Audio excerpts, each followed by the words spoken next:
Lie recorded it in the first book of his annals, with the economy of those who do not need to elaborate to make the image disturbing.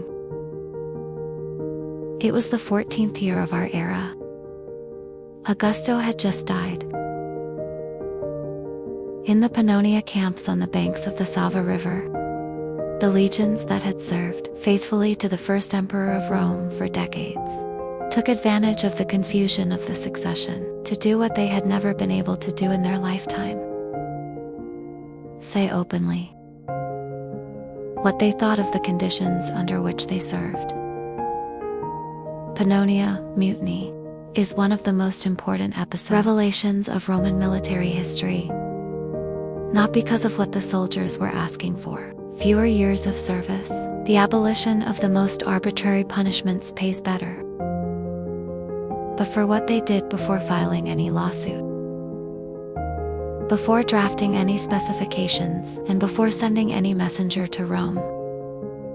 Searched for a man, found it, and threw him alive into the river. His name was Lucius. But no soldier of the Pannonian legions called him.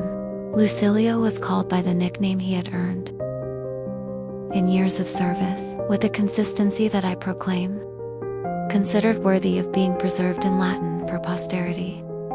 Early change.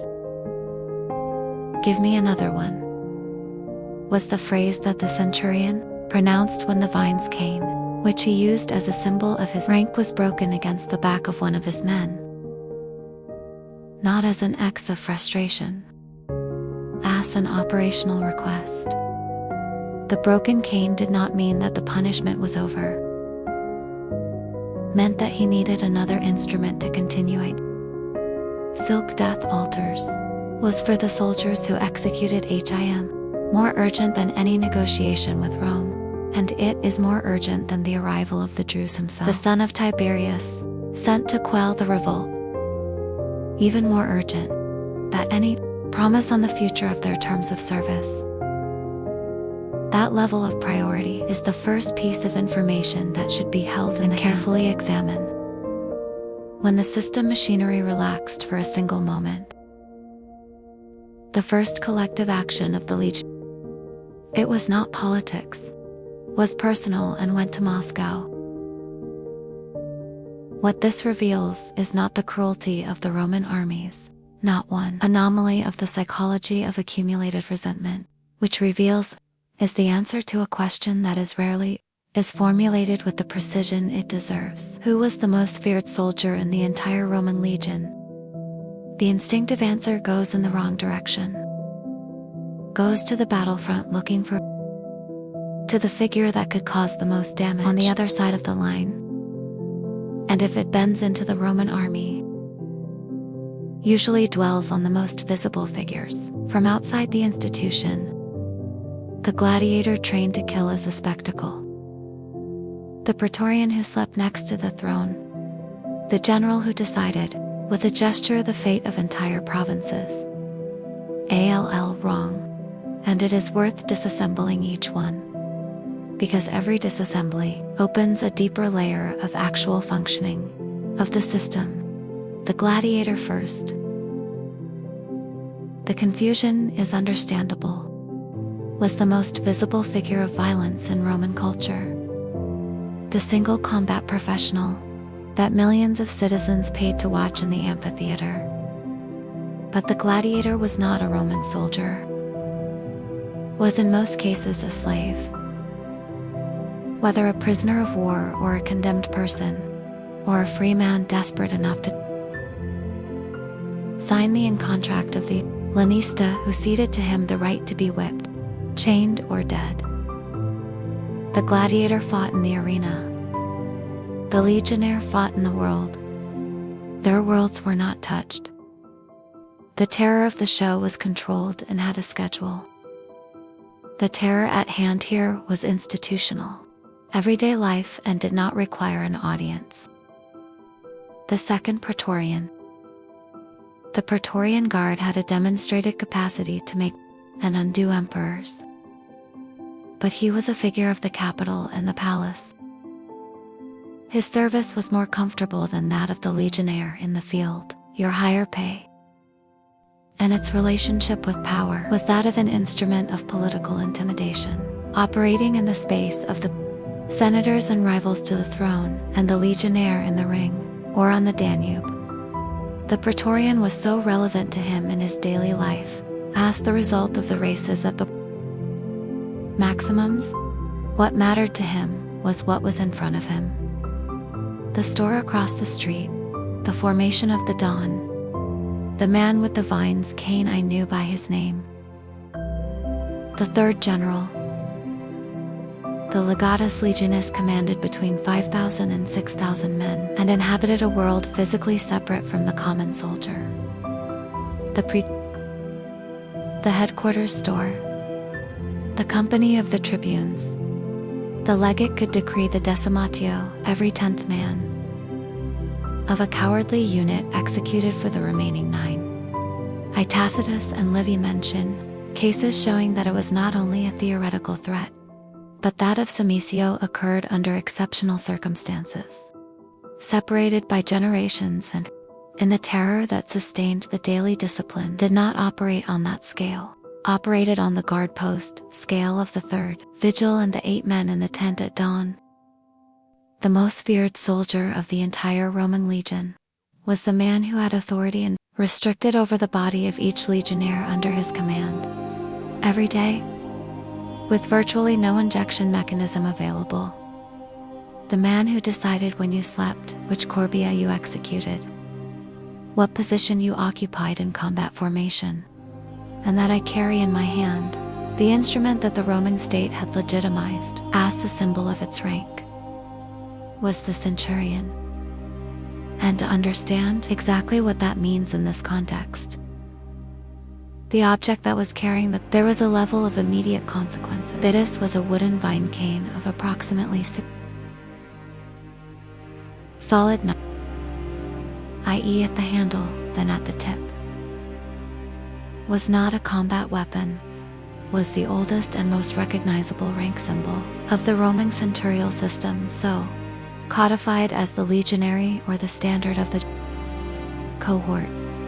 The centurion did not take the bitis to battle, snow to stop to inspection at dawn.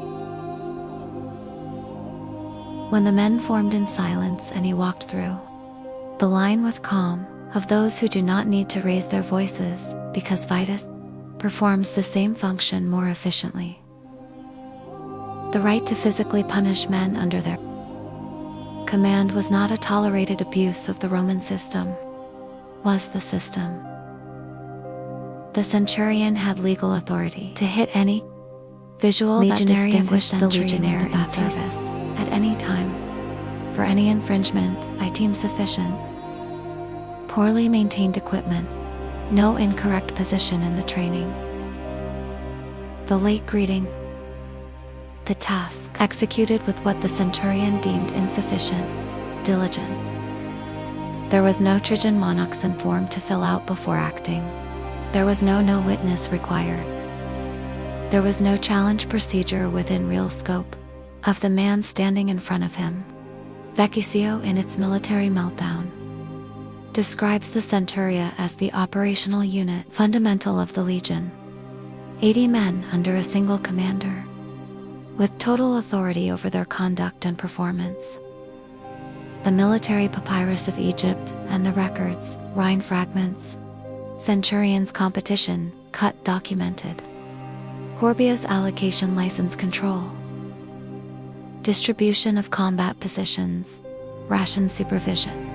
Designation of who rode guard at what time of night. Each of these competencies was, from the legionnaire's perspective, a direct variable of your survival and comfort. That depended on the will of one man, visible every day. The position that the centurion assigned every soldier in combat formation deserves specific attention. In the Roman system, not all positions were the same. The front row absorbed the direct impact of the initial shock. The flanks withstood greater exposure to enveloping movements. In operations, front-line tasks had casualty rates statistically higher than secondary positions. The location of a man in that system was not the result of a drawing of lots or an automatic hierarchy. It was a centurion's decision, based on criteria that could include the objective evaluation of the soldier, or any other consideration that the centurion may consider relevant. A man on bad terms with his centurion could be found in a recurrent at the points of the perimeter that produced the highest number of casualties. This was no secret. Knowledge, institutional, flowed from veterans to recruits in the contubernium. The 8-man unit that shared tent and leash. No need for formal instruction. And here the case of coupon altars is no longer an anecdote of individual cruelty and becomes a window into the institution. Does not present the usilio as a miraculous exception. Presents it as an extreme version of something that the system allowed and reproduced in a structural manner. The difference between relief and an ordinary centurion was not qualitative, was grade. The same system that produced centurions of remarkable capacity and equanimity in number, sufficient to sustain the discipline of a middle army, million on 3 continents.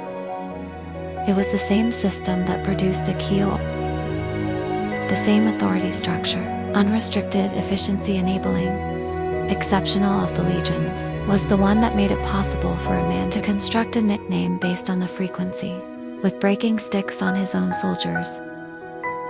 Could not separate one thing from the other, without undoing the fabric that supported both. What the legionnaires of Pannonia threw to the Sheba was only to help, was the most visible version and unbearable of something they had tolerated for decades, because the system did not offer them any legal alternative. To understand the full scale of this power, a step must be ascended inside the structure, centurial, because the centurion was feared for concrete, everyday reasons. But there was a figure within that hierarchy, which represented something qualitatively different. Not only the same multiplied authority, but the possession of the entire operational memory of the legion, concentrated in one person, Primus. Pillus was the highest-ranking centurion of the entire legion, arrow first, spear. Appointed the commander of the first centuria of the first cohort, the elite unit marching in the position of major, exhibition, and highest honor. To reach that rank, that a man should have ascended through the centurial system for decades. 20 years minimum, usually more. With EACH, performance-dependent promotion and actual transactions. What that meant in practice was that the Primus P was the man with the most real combat experience of the entire legion, not the one with the highest institutional rank. That was the legatus, usually a senator, that could be fulfilling his first major military assignment. But the man who had survived 20 years in the roaming army, I carry in my body the scars from the campaigns in which he had fought, that had climbed every step from the inside. That man knew the real workings of the legion, with a depth that no appointment could buy. His cousin Pillus had direct access to the legacy, attended court-martials. In terms of actual operational influence, not of nominal range, was the most effective authority figure within the legion. In everything concerning daily operations, the tribunes could give orders. The Primus Pilate could ensure that these orders to be executed as he saw fit, because the network of the 59 centurions of the legion ultimately responded to a chain of which he was the accessible cusp. For the ordinary legion was a figure that operated within the limits of the achievable. You could go months without me speaking to you. Seasonings, you knew, with the certainty of who has absorbed the knowledge, institutional from the first few weeks, that all the decisions that affected your life in the legion flowed through a chain that ended in that man was a different terror, tante, de not physically immediate, de alteran. Systemic primus pylos did not break sticks on your back, was the reason why batons existed.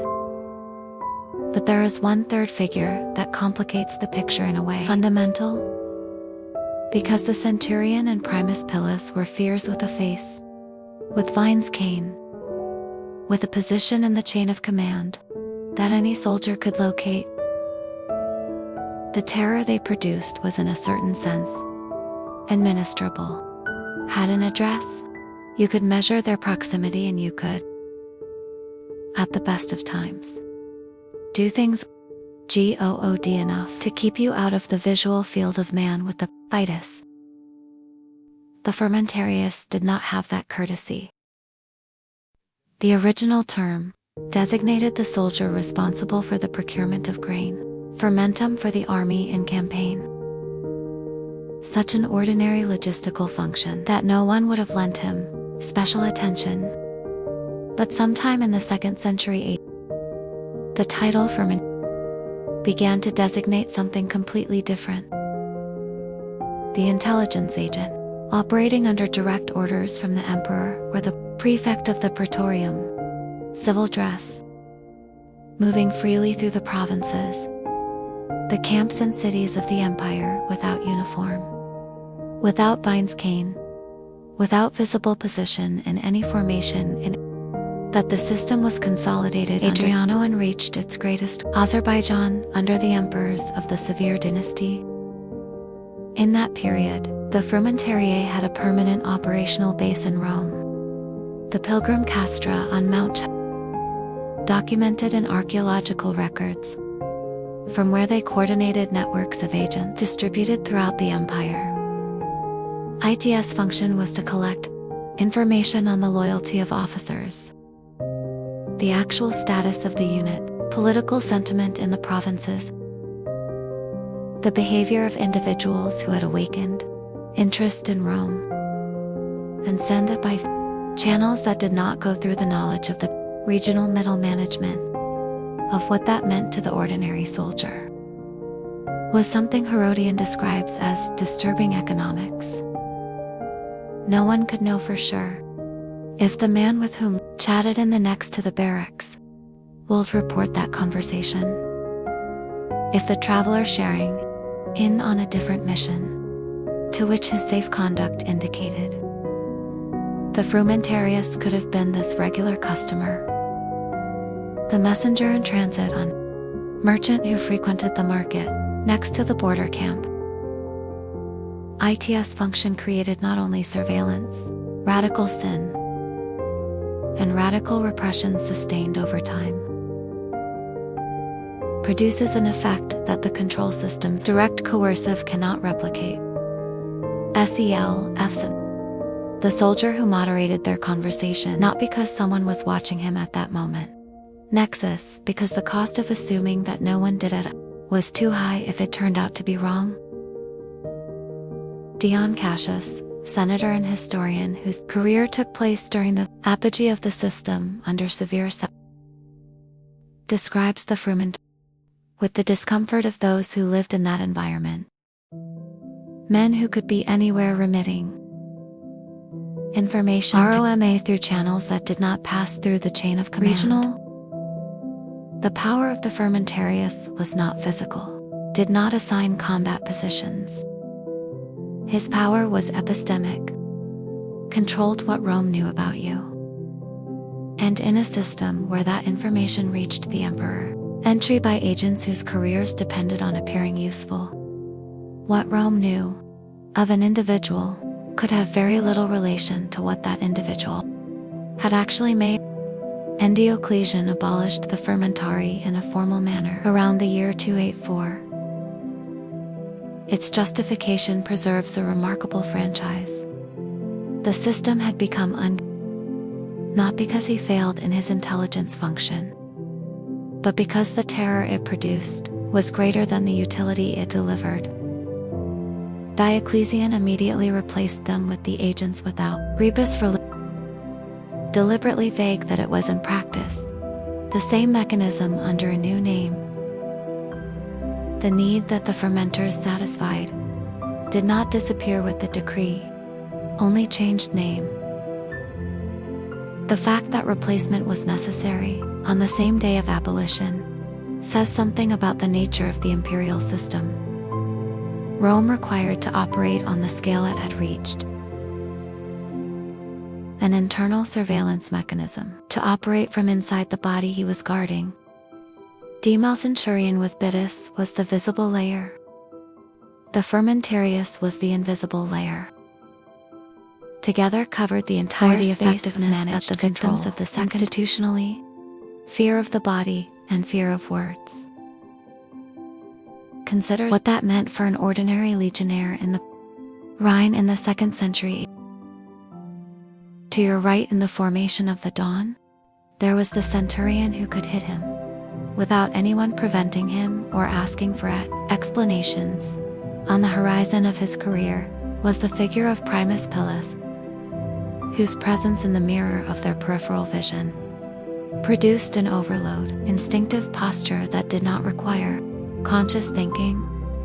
And in that night, in the conversation while cleaned the mud from the sandals after the guard, was the possibility, unlikely on any specific night, and but statistically undeniable over 20 years of service, that someone to listen with a purpose that was not the camaraderie. These were not three fears separated in parallel, were three layers of the same control mechanism, designed to cover the different spaces in which indiscipline could germinate. The body in the formation, career in the long term, the word in the dark. The system was not perfect. Chio altered went to the river and ferment were abolished but not actually eliminated. But the combination of the three produced an environment in which the cost of dissent was high enough, sufficiently immediate and sufficiently so that most men, most of the time, find it more reasonable to comply than to comply.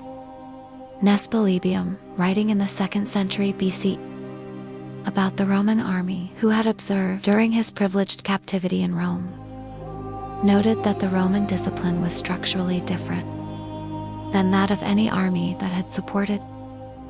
What I meant, it wasn't that the Roman soldiers didn't feel fear.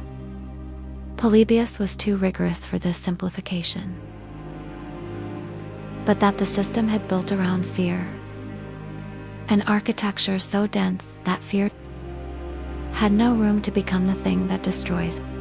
Really, an army. Not the wound, not the drip,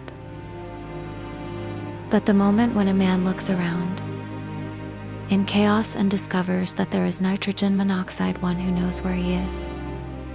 In the Roman army, there was always someone who knew where you were.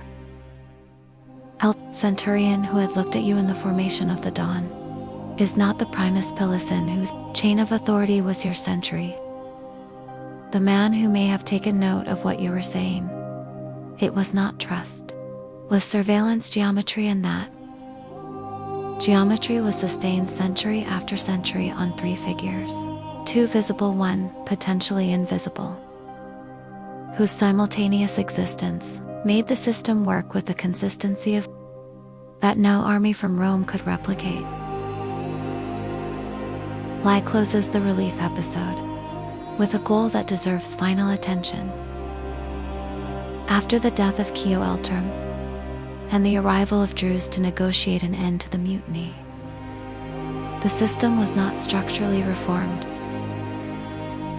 The most urgent demands were met on the surface, but the structure that had produced a presto altered the authority unrestricted centurion on the body of his men remained intact, because the Roman state knew that without it, the army was no longer the Roman army.